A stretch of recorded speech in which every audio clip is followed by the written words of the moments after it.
እምዬ ማርያም ሁነታ እንደዚህ መነጋገር ያለብን ነጥለን ሰውየው ይገደል የሚል ሰውዬ በራሱ ህግ ባለበት ሀገር አይሰራም። ከመጽሐፍ ቅዱስ ወጣ ብሎ የሌላ መጽሐፍ ቁርአን እያነበበ ነው ከነሱ ጋር የሚሞግተው። ይሄ ደግሞ ከጥንት ጀምሮ ያለ ነው። የእኛን ጌታ ለነሱ ደግሞ ወይ ነብያቸው ነው ወይ ደግሞ ሌላ ተራሰ። ከዚህ በፊት እኔ በጆሮ የሰማቸው በጣም ብዙ ቪዲዮዎች ናቸው። ሰምተሽ ከሆነ በጣም ስድብ አይገልጸውም። ለዛውም አምላካችን እኛ አምላካቸውን አልሰደብንም። ከአንድ ሃይማኖት የማይጠበቅ በዚህ ልክ ሃይማኖት ስድብ ኬት መጣ፣ ይሄን ያህል ፉከራ ኬት መጣ፣ እንገላለን እስከ ማለት የሚያደርስ ነገሮች እያየን ነው። ሌላኛው አካል ደግሞ ሃይማኖት የተነካብኝ እምነት የተነካብኝ ብሎ ኑ ልግደል ከማለት ይልቅ ደግሞ ቀርቦ መሞገት ነው፣ ማስረዳት ነው። የሚያጎድል ነገር እሱ ነገር ተናግሮ ከሆነ ሱስተት ነው። ግን መጽሐፍ ቅዱስን በመጽሐፍ ቅዱስ ቁርአንን በመጽሐፍ ቅዱስ እየሞገቱ ግን መነጋገር መወያየት ይሄ ግዴታ ነው። ከአባቶች ምንም የመጣ ነገር የለም፣ ዝም ተብሏል እና ወጣቱ ነው አሁን እየተሟገተ ያለው። ከኛ ቤተክርስቲያን ያለ ዝምታ በጣም አዚም ወልቆብናል። ዶክተር ዛኪር የሚባሉ ከዛሬ ስንት ዓመት በፊት ብዙ ሙግቶች አልፏል። የኛ ሃይማኖት ሲሰደብ በሌላ እምነት የኛ ንዋያተ ቅዱሳን እንደዚህ ሲረክስ በእነሱ እንዴት ነው ነገሩ? በእኛ ቤተክርስቲያን እኮ ለምሳሌ መግደል አይፈቀድም፣ ግን ደግሞ ቆመን የማንሞትባቸው አጋጣሚዎች ደግሞ አሉ። ይቺ ክብር ያላት ቤተክርስቲያን ይችን ሀገር ልናጣት እንችላለን። በጣም ዝምታ ሄደን እንግደል ሄደን እንግዛም አስተምሯችን አይደለም፣ ግን ዝም ማለት የለም። በመስቀል አደባባይ ጽናጽሉን ከበሮውን መቋሚያውን የቀራቸው ነገር የለም። ኢቭን ካለባበስ ጀምሮ መስቀል አደባባይ ሊደፈር የማይገባው ነው። ጽናጽላችን መቋሚያችን እስከሚወስዱ ከጊዜ በኋላ እኮ ምንድነው የተደረገው? አሁን ለምሳሌ ኢትዮጵያ ላይ ነው የምልሽ። ኢትዮጵያ ሀገራችን ላይ እኮ ታላላቅ ገዳማት መስጊዱ ነው። ደብረ ሸክ የሚባለው ቤተክርስቲያን ነበር። የአቡነ አኖሪዎስ ትልቅ ገዳም ነበር ደብረ ሸክ የሚባለው ማለት ነው። አሁን ላይ መስጊድ እዛ ጋር ገላለሁ የሚሉ ሰዎችም ደግሞ በጽድቅ ማለት በመግደል እንትን የሚያገኙ ከሆነ እኛ እየሞትን መሟገት አለ። አንድ ሰው ክርስትና ሲያስተምር ደግሞ መነቀፍ አለ፣ መሰደብ አለ፣ መገደልም አለ።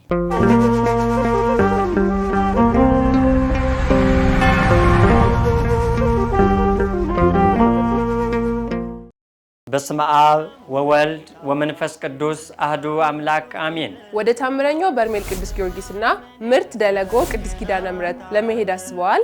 እነሆ ማህበራችን ኤማሁስ የበጎ አድራጎትና መንፈሳዊ የጉዞ ማህበር መጋቢት መነሻውን መመለሻው ደግሞ መጋቢት 27 አድርጎ ጉዞ አዘጋጅተናል። ይሄም ማለት ከማርች 29 እስከ ኤፕሪል 4 በመናደርገው ጉዞ ቀድማችሁ ትመዘገቡ ዘንድ ከወዲሁ እንጋብዛለን። ስለሆነም ለበለጠ መረጃ በ0945 16 0000 እንዲሁም በ0943 15 18 18 ይደውሉ። በአካል መታችሁ መመዝገብ ለምትፈልጉ መገናኛ በሚገኘው ቢሮአችን ከዲያስፖራ ህንፃ ጀርባ ኤቢስታር ቢልዲንግ 8ኛ ፎቅ ቢሮ ቁጥር 805 እንገኛለን።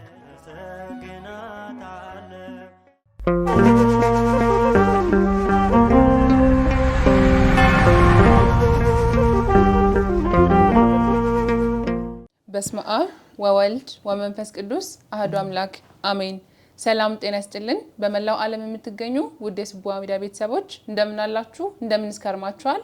እኛ እግዚአብሔር አምላክ የተመሰገነ ይሁን እጅግ በጣም ደህና ነን። እኛ ጋር ሁሉም ነገር ሰላም ነው።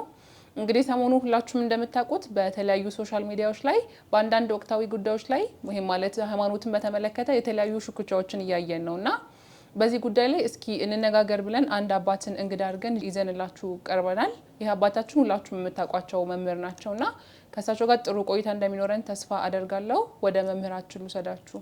መምህራችን እንኳን በሰላም ተገናኘን። እንኳን ደህና መጡ። እንኳን ደህና ቆያችሁልኝ። እንደምንኖት እንዴት ናችሁ? ክብር ለመድኃኒዓለም ይሁን። ከእኛም ደህና ነን። ሶሻል ሚዲያ ላይ አንዳንድ ነገሮች እያየን ነው። በእርግጠኝነት የእርሶም እያዩት ነው ብዬ ተስፋ አደርጋለሁኝ። ሃይማኖትን በተመለከተ አንዱን ሃይማኖት አንዱን ደግሞ የሚነኩ ነገሮች ልክ ሊሆኑ ልክ ላይሆኑ የሚችሉ ነገሮች እያየን ነውና በዚህ ጉዳይ ላይ እስኪ ከመምህር ጋር ብናወራበት እኛም እውቀት እናገኛለን፣ ልክ ያልሆኑ ነገሮችንም አውቀን እንሄዳለን በሚል ነው የጋበዝኩትና እንግዲህ መጀመር እንችላለን። ቤተክርስቲያንም ለመናገር ዘመኑን ወቅቱን ዋጅታ ማስተማር ግዴታ አለባት። በዛም ልክ ደግሞ እኛም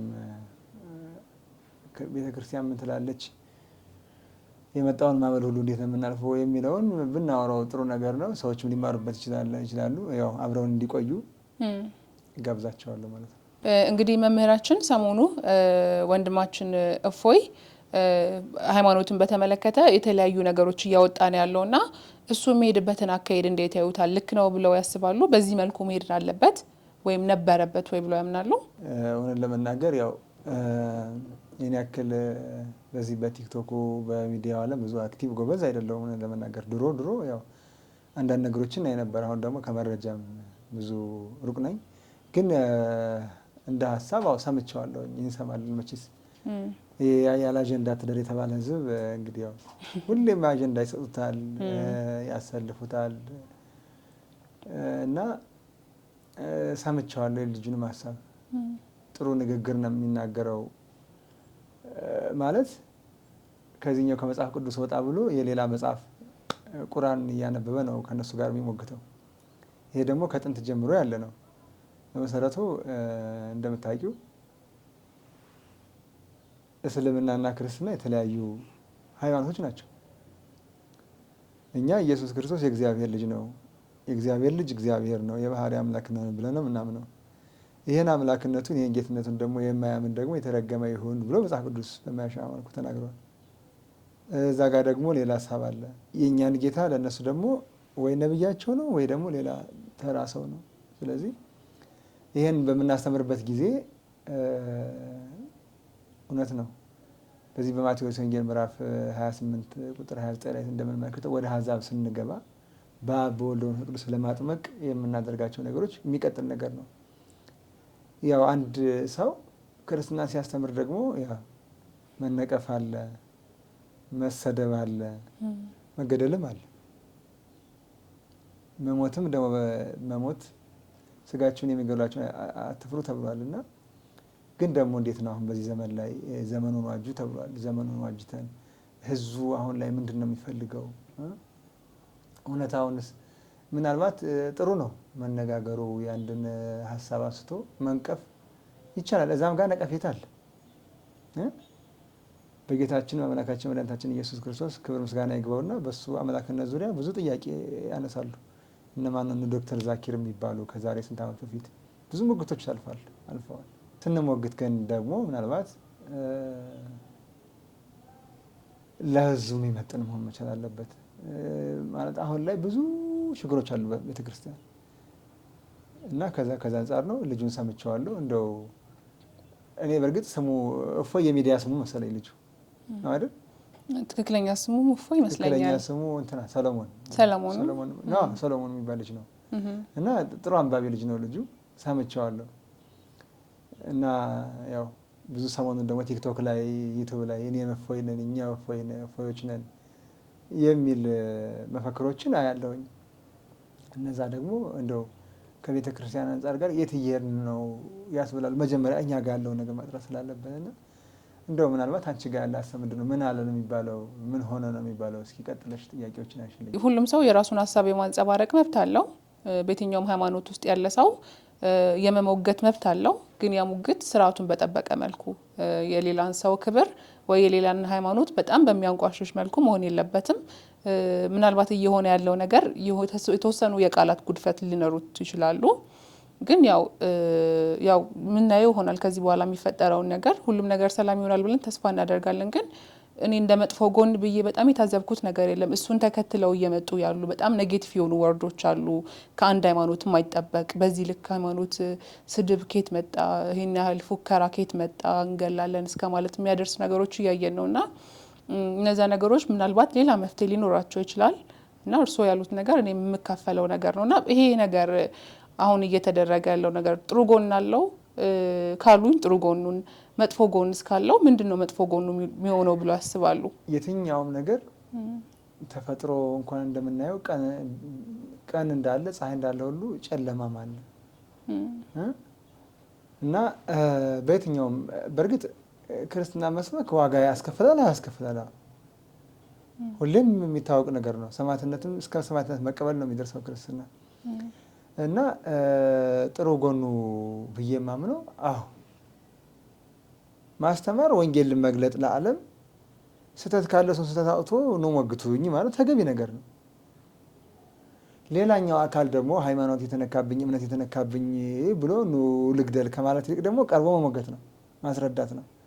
በእርግጥ በሃይማኖት ደረጃ በእምነት ደረጃ ቅድም እንዳልኩት ሰዎች ተከራክረን እንትን ማንለው ነገር አለ፣ ማናሸንፈው ነገር አለ። አሁን ስለ እስልምናና ስለ ክርስትና ብቻ ለማውራት ያለብን ዓለም ላይ በጣም ብዙ ወደ 30 ሺህ ምናምን በዛ በላይ ሃይማኖቶች አሉ አይደል?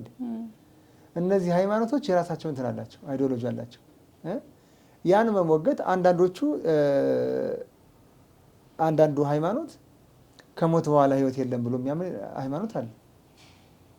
አንዱ ሃይማኖት ደግሞ ሰው ተወልዶ አንድ ጊዜ ሰው ሆኖ ይፈጠራል፣ ሌላ ጊዜ ሰው ሆኖ ይፈጠራል፣ ሌላ ጊዜ ጥሩ ከሰራ እንደገና ሰው ሆኖ ይፈጠራል። ከዛ እያለ ደግሞ አሁን ለምሳሌ ይሄ ሂንዱይዝም ቡዲዝም የነሱ ሃይማኖት አለ። በጣም ማለት እንዴት ሰው በዛ ልክ ይሸወዳል ብለሽ እስክትይ ድረስ ማለት ነው። እና እንደዛ ነገሮች አሉ። ከእኛ ጋር ስንመጣ አሁን ማነው እፎይ ያነሳቸው ነጥቦች ጥሩ ናቸው። ግን ደግሞ ከምንም በላይ ደግሞ የሚያስፈልገው ነገር አለ። እውነት ለመናገር ፍቅር የሚባለው ነገር ወሳኝ ነገር ነው። እንዲሁን ስናስተምር እኮ ክርስቶስ እኮ እስራኤሎሙ እስመ በዘያእምሩ ይገብሮሙ እያልን ያስተማረው ይቅርታን፣ ፍቅርን ያስተማረ። ምናልባት ደግሞ አጠገባችን ያሉ ወንድሞቻችን አብረን በሀገራዊ ሴቶች አብረን ያደግን በጣም ተዋደን ተፋቅረን፣ በነገራችን ላይ እግዚአብሔርም ትቶናል። አሁን እግዚአብሔር አንተ ሙስሊም ነህ፣ አንተ ኦርቶዶክስ ነህ፣ አንተ ጴንጤ ነህ ምናምን ብሎ አይደለም ፀሐይን የሚያወጣው። ለሁሉም ነው ፍቅሩን የሚለግሰው፣ ፀሐይን ሁሉ የሚመገበው እግዚአብሔር ማለት ነው። መጋቢ ዓለማት ነው የሚባለው።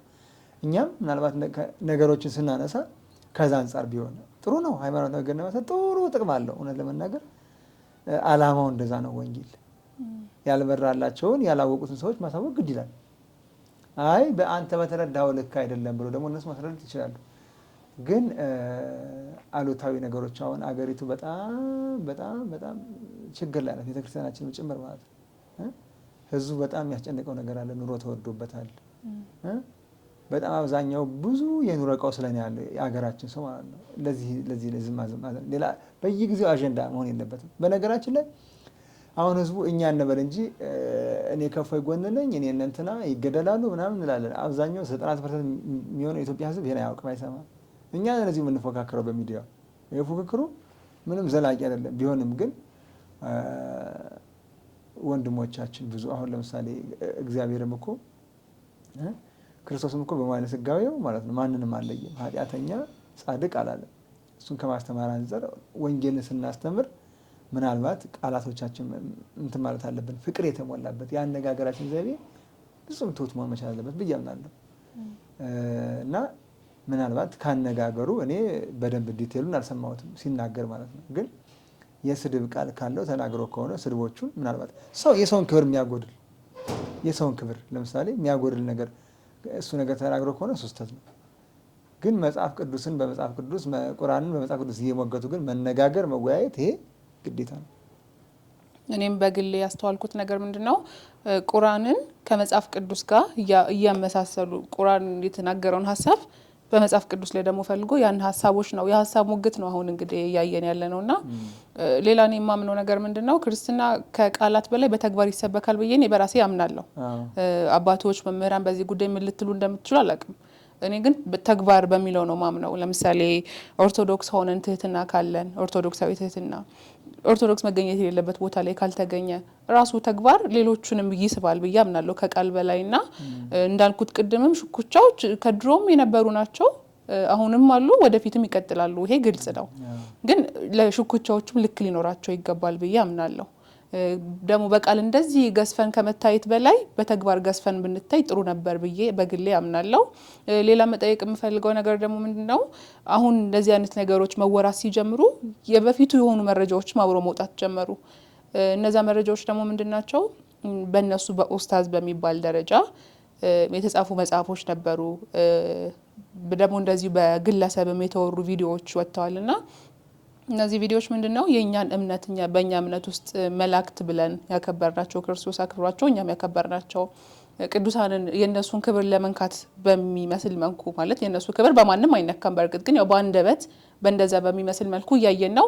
ደግሞ ከዚህም አልፎ በፕሮቴስታንት እምነት ራሱ በጣም ከልክ አልፎ ከመስመር ወጥተው የኛ ንዋያተ ቅዱሳን አይተው ከሆነ ባለፈ በመስቀል አደባባይ ጽናጽሉን፣ ከበሮውን፣ መቋሚያውን የቀራቸው ነገር የለም ኢቭን ካለባበስ ጀምሮ ራሱና እነዚህ ነገሮች ሁሉ ሲፈጠሩ እኔ ቅርታ አድርጉልኝ እኔ ብቻ ከሆነ ያዩትኝ አላቅም ከአባቶች ምንም የመጣ ነገር የለም ዝም ተብሏልና ወጣቱ ነው አሁን እየተሟገተ ያለው በቤተ ክርስቲያኑ በእምነቱ ጉዳይ ላይና ይሄ ነገር እኔ እየገባኝ አይደለም ማን ነው እኛን መምራት ያለበት አባቶች ናቸው ያምናለውና ያለ አባቶች ሚኬድ መንገድ ደግሞ ልክ ላይሆን ይችላል መጨረሻው እና እስከመቼ ነው አባቶች በዚህ ጉዳይ ላይ ዝም የሚሉት የኛ ሃይማኖት ሲሰደብ በሌላ እምነት የኛ ንዋያተ ቅዱሳን እንደዚህ ሲረክስ በእነሱ እንዴት ነው ነገሩ አስተውለሽ ከሆነ መካከለኛው ምስራቅ ይሄ የግብፁ ሳላዲን ለምሳሌ አጠቃላይ አረብ ሀገራት የሚባሉትን እነሱን ግብፅን ሙሉ በሙሉ እስላም ሲያገኘው አቅም ምንድነው በወቅቱ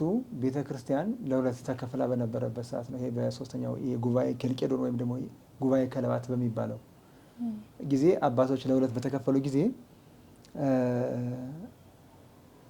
ከዛ ቀጥሎ ነብዩ መሐመድ ተነሳ አባቶች ካቶሊክና ኦርቶዶክስ ተባብለው የኛ አባቶች ኦርቶዶክስ ተዋህዶ ተሰዳ እንትን ካቶሊክ ወንበሩን ይዞ ነበር ማለት መንበረ ፓትርያርኩን ይዞ ነበርና ካቶሊኮቹን ሲያጠቃ የኛዎቹ በልክ አይ ድሮም ከኛ ተለይታ ቤተክርስቲያን አያምርባትም ብለው በቁጭ እንትን እልክ እንኳን አደረጉት የሚል ነገር ስሜት ነበር ከዛ በኋላ ግን አልቆመም እየቀጠለ ሙሉ በሙሉ ክርስትናውን መቆጣጠር ችሏል ማለት ነው እንግዲህ እንደምናውቀው የታላቁ መምህር ዮሐንስ አፈወርቅ ዙፋን መንበረ ጵጵስና የነበረች አሁን ለምሳሌ ሀጊያ ሶፊያ አሁን ላይ ማለት ነው አሁን በጣም በሚያሳዝን ሁኔታ እና ያቺ ነበረች አሁን ላይ መስጊድ ነች የተወሰነ ጊዜ ካቶሊኮች የራሳቸውን እንትን አድርገዋት ነበር ከዛ በኋላ እንደ ሙዚየም ነበረች ከዛ በኋላ ደግሞ አሁን አጠቃላይ ሙስሊም እንትን ሆናለች ማለት ነው ያሁኗ ቱርክ ኢስታንቡል ማለት ነውና እኔ ዝምታው መብርሃንን ነው የምልሽ እኔ በእውነት ከኛ ቤተክርስቲያን ላይ ያለ ዝምታ በጣም አዚም ወድቆብናል ሲጀመር እኛ ክርስትና ያድጋል ዝም ስንለው ደግሞ እኛ ማንለወጥ ከሆነ እኛ ደግሞ ማንንቀሳቀስ ከሆነ እግዚአብሔር አገሩ በሰማይ ነው በምድርም የእግሩ መረገጫ ናት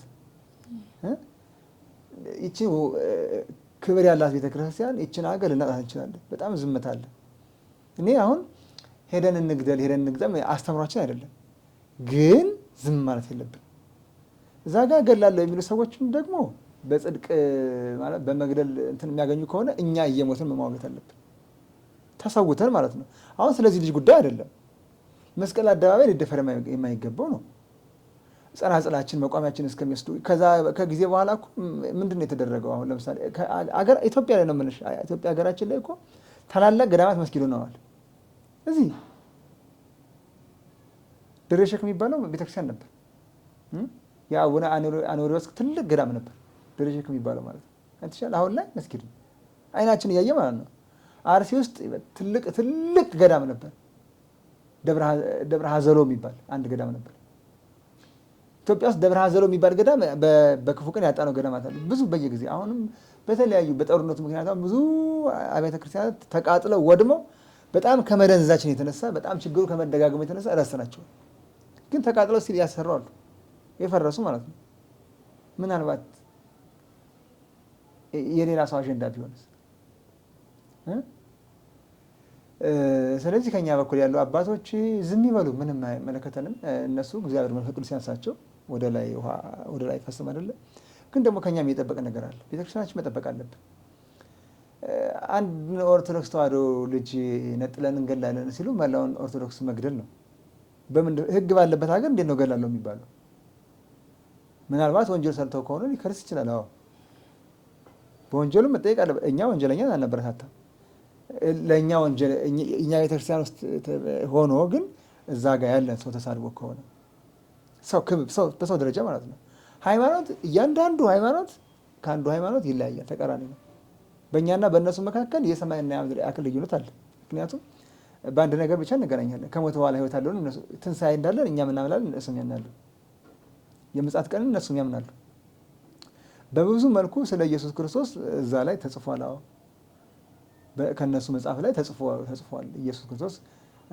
የባህሪ አምላክ ነው ቀጥታ ባይልም ግን ልክ አባት እንደሌለው ተመልሶ እንደሚመጣ ከሞት እንደተነሳ እና ታላቅ ነብይ ነው ብሎ ያከብሩታል አሉ እንደሰማነውም ከሆነ። ግን ደግሞ በዛ ልክ እንደዚህ መነጋገር ያለብን ነጥለን ሰውየው ይገደል የሚል ሰውዬ በራሱ ህግ ባለበት ሀገር አይሰራም። ህግ አለ። እኛም ደግሞ ከዚህ ሰውዬ ጎን ነን። እኛ ኦርቶዶክሳውያን በሙሉ ይሄ ልጅ ነው ሀሳቡን የምንደግፈው። ስድብ አይደለም። ከዚህ በፊት እኔ በጆሮ የሰማቸው በጣም ብዙ ቪዲዮዎች ናቸው። ሰምተሽ ከሆነ በጣም ስድብ አይገልጸውም። ለዛውም አምላካችን፣ እኛ አምላካቸውን አልሰደብንም። መላው ይሄ ልጅ ነው አሁን ኢትዮጵያ ውስጥ አሁን እንደው ወጣ ያለ ነገር ተናገረ ከተባለ ይሄ ልጅ ነው ለመጀመሪያ ጊዜ ሰማሁት ማለት ነው። በእውነት ለመናገር ግን በኢትዮጵያ ምድር በጣም ኢየሱስ ክርስቶስን በጣም ክብር ይግባውና አይጓረድም። እሱ ለዘላለም አምላክ ነው፣ የተባረከ አምላክ ነው፣ ጌታ ነው። ግን በጣም ተሳድበው ያውቃሉ። ቤተክርስቲያናችን አንቋሸው ያውቃሉ። አረ ለምን እንዴ በቅርቡ እንኳን ቤተክርስቲያኑን አታቃጥሉት፣ ዝም ብላችሁ እንትን በሉትና ሰዎቹን ገድሉ፣ ከዛ በኋላ መስቀሉን አንስተን ጨረቃ ተክለበታለን ቃል በቃል ብለዋል። ይሄን ያለ ሰው አለ? ቪዲዮ አለ፣ ማስረጃ አለ። ምን? ስለዚህ ይሄ በተባለበት ሀገር አዎ ኢትዮጵያ ህብር ሀገር ናት ማለት ምስጢር ናት። እዚህ ጋር እንገላለን አሉና እዚህ ጋር የሆነ ሰው ተሳደበና ኢትዮጵያ አትፈርስ፣ የሚፈጠር ነገር አይኖርም። ህዝቡ አሁን ላይ እንዲህ ለጥላቻ ተነስበች አይነሳም ብትቀሰቅሹ። ለምን? አሁን ላይ በጣም ብዙ ችግር ያለበት ህዝብ ነው። ግን ደግሞ እኛም ጋር ያለን አሁን እኛም ከእንትና ጎን ነን የምንለው እኛ ምንድን የሚዲያ ኦርቶዶክሳውያን ደግሞ አደብ ሊገዙ ይገባል። የሆነን ነው የምልሽ። ቤተክርስቲያን 24 ሰዓት ዩቱብ ላይ ተቀምጠው 24 ሰዓት ላይ ቲክቶክ ላይ ተቀምጠው 24 ሰዓት ቅዳሴ የማያውቁ ቤተክርስቲያን የማይሄዱ ላይቭ ቁጭ ብለው እንቅልፍ የሚተኙ ልጆች እኔም ከእንትን ጎን ነኝ እኔም ይሄን ነው የማደርገው እንሞታታለን እንጂ እያሉ እነሱ በኋላ ለመደበቅ ምዕመኑ ማስገደል የለባቸው። ይሄ አሁን ላይ የሚያወሩ ሰዎች ነገ ላይ አይገኙም። ቲክቶክም ላይ ቁጭ ብለው አገርን ከአገር ህዝብን ከህዝብ ሃይማኖትን ከሃይማኖት የሚያጋጭ ልጆች በኋላ ላይ ክላሳቸው ዘግተው ነው የሚቀመጡ። የሚሞተው የድሃ ልጅ ነው፣ የዋህ ነው፣ ምዕመኑ ነው የሚሞተው። ስለዚህ እንዴት ነው እንደዚህ እንዴት አስተምሮ ነበር ጳውሎስ ሲገድል ክርስቲያኖች እኛም ከጳውሎስ ጎን ነን ብለዋል እንዴ? እኔም ጳውሎስ ነኝ ኑ ግደሉኝ አትንኩኝ ብለዋል እንዴ? እንሙት እያልኩ አይደለም። በእኛም ቤተክርስቲያን እኮ ለምሳሌ መግደል አይፈቀድም። ግን ደግሞ ቆመን የማንሞትባቸው አጋጣሚዎች ደግሞ አሉ። ደግሞ እየተጋደልን የምንሞትባቸው የመስቀል ጦርነት የሚባለው ማለት ነው። ቤተክርስቲያናችን ለማትረፍ ህዝባችን ለማትረፍ ባንማታም ግን እየመከትን እንሞታለን። እና እኔም ከእንትና ጎን ነኝ እኔም እንደዚህ ነኝ የሚለውን ነገር ብዙ ባልቀበለውም ሀሳብን በሀሳብ ቁጭ ብለን እንደው ብንሞግትኛ ሰከን ያለ የአባቶቻችን ልጆች ብንሆን ቤተ ክርስቲያናችን እንትን ለማለት ይሄ ከሚዲያው ወጣ ብለን ከሚዲያው በአካል ወጣቱ ተገናኝቶ ትልቅ ሀገራዊ ትውፊት ያለው ነገር በቃ በእኛ ቤተ ክርስቲያን ድጋሜ ጠላት ተደፍረናል። ቤተክርስቲያን ተደፍራለች። ዛሬ እነ ዲዮስቆሮስ ቢነሱ እና አትናቴዎስ ቢነሱ በእውነት አልቅሰው ነው የሚመለሱት። አባቶቻችን የነሱን እንትን አልተኩልንም፣ እነሱ ሊሆኑ አልቻሉም። እና ወጣቱ ጥሩ ነው ደግሞ ለቤተ ክርስቲያናችን እንቁም ባይነኝ። ግን ስንቆም ግን በዚህ ልክ አይደለም፣ እንደዚህ አይደለም። አሁን ቁጭ ብሎ ሲሰዳደቡ አንተ እንትን የእናንተ ሃይማኖት እንደዚህ ነው እንደዚህ ብሎ ሰው እስከሰደደ ናላግኝህና እንገዳደል እስክ ድረስ ሲዝቱ አይቻለሁ ቲክቶክ ላይ። ናላግኝህ እኔ በግሌ ላገኝ እፈልጋለሁ፣ አንተ ወንድ ነህ አንተ አታርደኝም፣ እኔም አርዳለሁ የሚሉ ከኛውም ልጆች ተፈጥረዋል። አስተምረው ነው ወይ ነው ቤተክርስቲያኑ? ወንጌልም በወንጌል ምንድን ነው የሚባለው? አንተ ሻማህን አብራ ጨለማ በራሱ ጊዜ ይነቃል የሚባል ነገር አለ። እኛ ወንጌልን በኃይል በፍቅር መስበክ አለብን። ወንጌል ራሱ ጨለማን ያጠፋል። ሌላውን ያላመነውን ወደ ራሱ ወደ ክርስቶስ ያመጣል እንጂ አልባሌ ንግግሮች እንዲህ እና ዱላ ቀረሽ ንግግሮች ተከታይ ማድረግ የለብንም ብዬ አምናለሁ። ይሄ እግዚአብሔር አይፈቅደውም። እኛም እልክ ነው እልክ። አሁን ሰውን የያዘው ምንድነው የሚገርምሽ ነገር ስለ ሃይማኖት ሳይሆን አብዛኞቻችን የእልክ ጉዳይ ነው። ልክ እንዴት ነው የብዙዎቹ ማለት ነው እኛ ጋር ያለውን ነው የማወራው። ልክ ነው። ቤተክርስቲያናችን አናስደፍርም በማንም።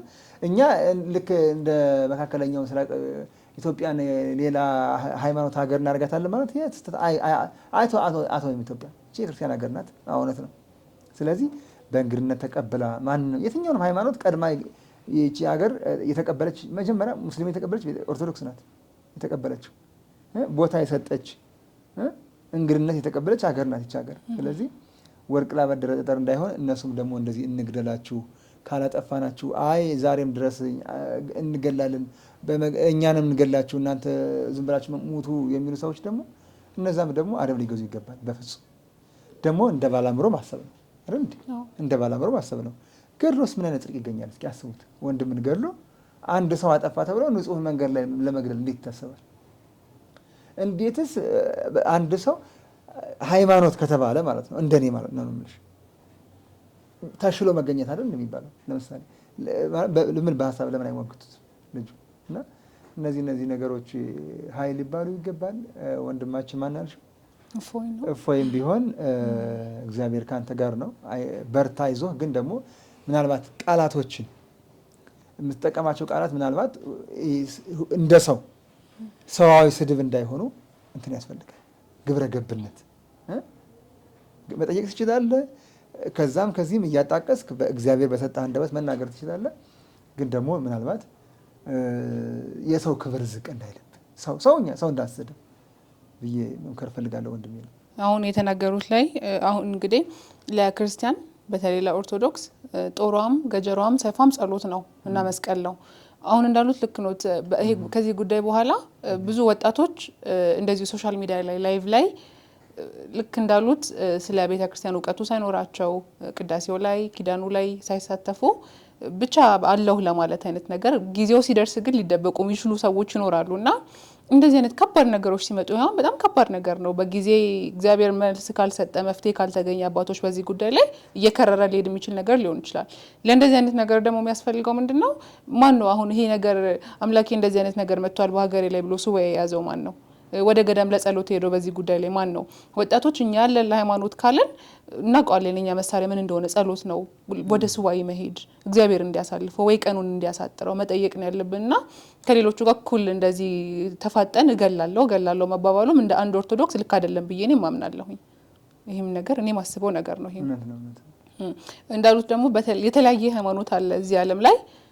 የሁሉ ሃይማኖት የራሱ የጽድቅ መንገድ ይኖራል። ለምሳሌ የሆነ ሃይማኖት አንተ የምትጸድቀው ምን ብታደርግ ነው? ኦርቶዶክስ የምትጸድቁበት መንገድ ምንድነው ተብሎ ቢጠይቅ የተለያየ መልስ አለና የኛ የኦርቶዶክስ ተዋሕዶ ሃይማኖት መጽደቂያ መንገዳችን ምንድነው? ለመጽደቅ ምንድነው ማድረግ ያለብን? በመሰረቱ ክርክር የጽድቅ መስፈርት አይደለም። መከራከር፣ አንድን ቤተ እምነት መሳደብ ወይም ደግሞ ሙስሊምን መሳደብ ወይም ደግሞ ጴንጤን መሳደብ፣ ስድብ የጽድቅ እንትን ነው ተብሎ አይታሰብም። አስተምሯችንም አይደለም።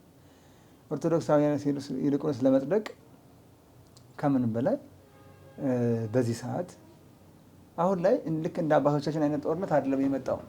በእርግጥ እቺ ቤተ ክርስቲያን እንደው እቺ ሀገር ራሱ እንደምታውቂው ከማነው ይሄ ግራኝ መሐመድ በዛ ዘመን ብዙ ስቃይ አስተናግዳለች። በየወዲት ኩሪት ብዙ መከራ አስተናግዳለች። ዛሬ ድረስ አለች። ክርስትና የሚያልፈው በመከራ ነው፣ የሚታለፈው በመከራ ነው። አሁን ላይ በጣም የሚያስፈራ ነገር እየተካሄደ ነው ሀገራችን ላይ። በጣም እኔ እንጃ እንዴት ነው ወጣቱ ምግባር ላይ የሌለን ከኔም ጭምር ነው ምግባሩ ላይ የሌለበት ግን ደግሞ በቃ ዱለኛ እየሆን መተናል። ስሜታዊነት እያጠቃን ተገቢ ነው ወይ እንዴ? የኛ አባቶቻችን እኮ ሮማ አደባባይ ላይ ዛን ያክል ሰማዕታት ሲያልቅ እኮ አንድም ሰው የተሳደበ ሰው የለም እኮ። ግን ደግሞ እውነቱን መግለጥ ኢየሱስ ክርስቶስ የእግዚአብሔር ልጅ ነው፣ ከእግዚአብሔር በላይ አልቦ አምላክ ዘእንበለ እግዚአብሔር፣ ያለ እግዚአብሔር አምላክ የለም እያሉ ምን የተናገሩት እንጂ እናንተ እንዲህ እያሉ አልተሳደቡም። እና ለመጽደቅ ኦርቶዶክሳዊ ተሳዳቢ መሆን መስፈርት አይደለም። አንድን የሌላ ሰው ሃይማኖት መስደብ አይጠበቅብንም። ግን ደግሞ ራሳችን በምግባር መገለጥ፣ በእውነት መገለጥ፣ ክርስትናውን መኖር ቲክቶክ ላይ ቁጭ ብለን አዳሮሯችን ላይ ሰው ጋር እልክ ሲያያዙ ከማደር ለ30 ደቂቃ ብንበረከክ እግዚአብሔር ሰላም ያመጣል። እግዚአብሔር ጠላትን ይይዛል። እግዚአብሔር አሳልፎ አይሰጠንም። ደግሞ የሚመጣ ከሆነ ደግሞ ክርስቶስ የተናገረው ነገር ምንድን ነው? እኔ እንደ በጎች በተኩላዎች መካከል እልካችኋለሁ ተብሏል አይደል? ስለዚህ እቺ ዓለም ለኛ ምንድነው? ተኩላዎች ያሉበት ነው። እስከ ሞት ድረስ ነው ክርስትና የሚታመነው። መታመንም እስከ ሞት ነው። የኛ የቤተክርስቲያን ልጆች፣ ወጣቶች ይህን ሚዲያ የምትከታተሉ መልስ ስንመልስ ስንከራከር ክርስቲያናዊ ስነ ምግባር የተሞላብን መሆን መቻል አለብን።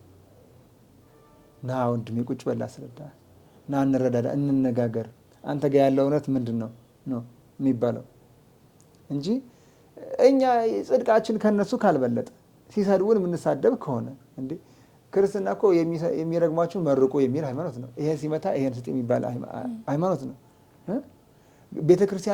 ቤተክርስቲያን ግን ቆመህ አዘርፍ ሲቃጠል ቆመህ ይሄ ማለት አይደለም። ይሄ ግን ከዛ በፊት ግን ሂደቶቹ ግን እንደዚህ አይደሉም። የተወሰነ የሚቀረ ነገር አለ ብዬ አምናለሁ። እና ኦርቶዶክስ ለመባል መጀመሪያ ስራ ይጠይቃል። ከእምነት ቀጥሎ ስራ ተግባር ይጠይቃል። ማንበብ አለብን። አሁን ልጁ ይሄ ማን ነው እፎይ በጣም ያነበበ ልጅ ነው። እንደሱ አንብበን ደግሞ በንግግር ደግሞ የተሻሉ ሰዎች ሆነ መቻል አለብን።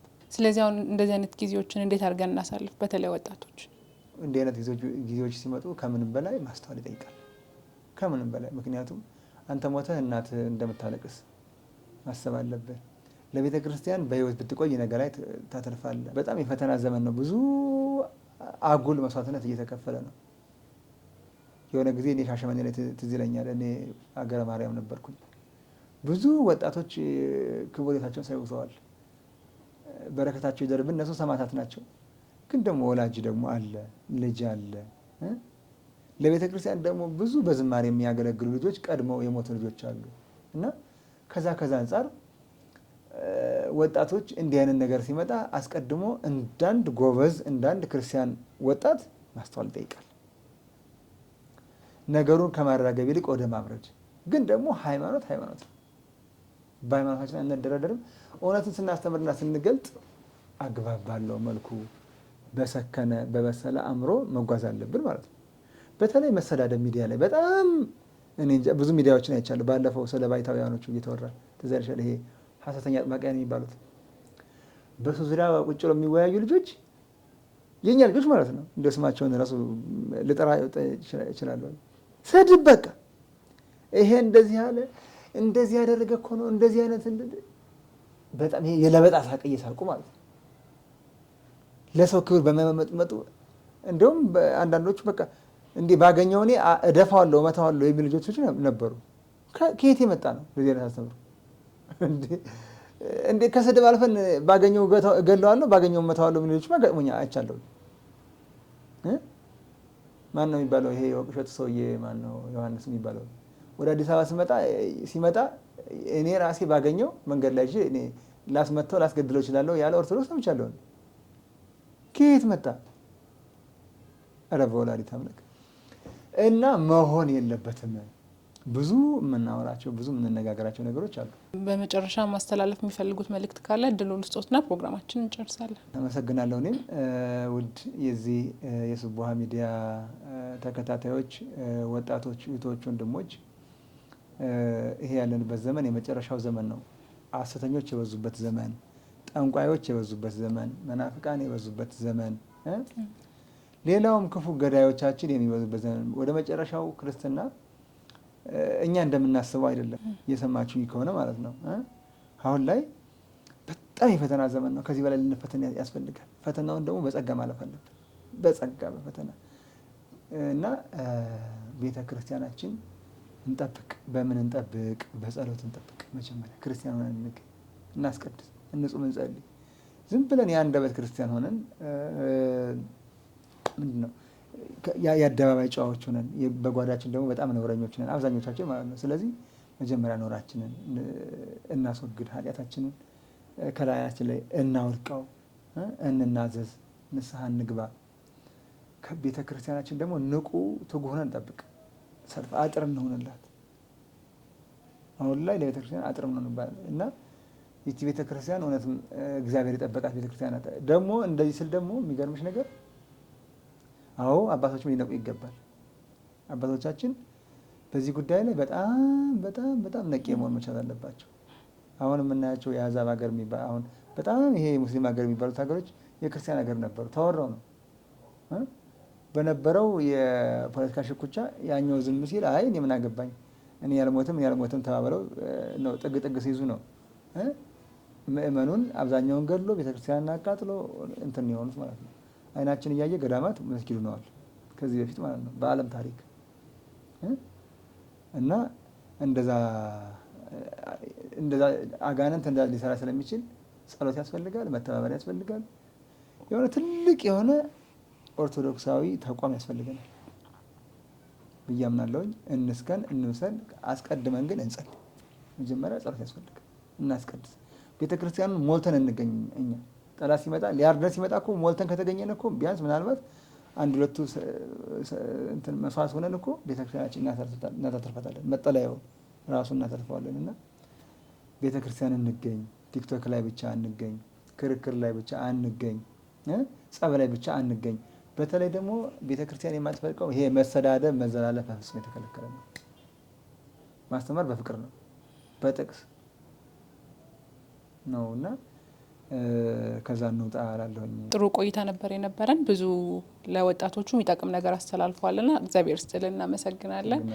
እንግዲህ ውድ የስቡሀ ሚዲያ ቤተሰቦቻችን ከመምህር ጋር የነበረን ቆይታ ይሄን ይመስል ነበር። በወቅታዊ ጉዳይ ላይ ጥሩ መረጃ እንዳገኛችሁ፣ ጥሩ ትምህርትና እንዴት ማለፍ እንዳለብንም ተገንዝባችኋል ብለን ተስፋ እናደርጋለን። ሰላም እግዚአብሔር ከሁላችሁ ጋር ይሁን። መልካም ጊዜ።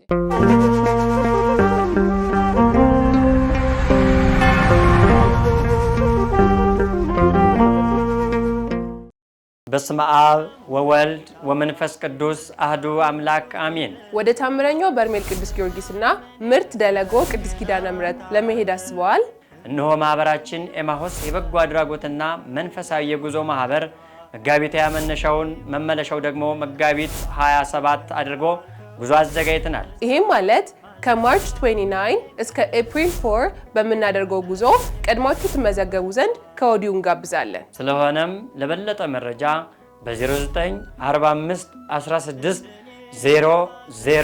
0000 እንዲሁም በ0943 15 18 18 ይደውሉ። በአካል መታችሁ መመዝገብ ለምትፈልጉ መገናኛ በሚገኘው ቢሮአችን ከዲያስፖራ ህንፃ ጀርባ ኤቢ ስታር ቢልዲንግ 8ኛ ፎቅ ቢሮ ቁጥር 805 እንገኛለን።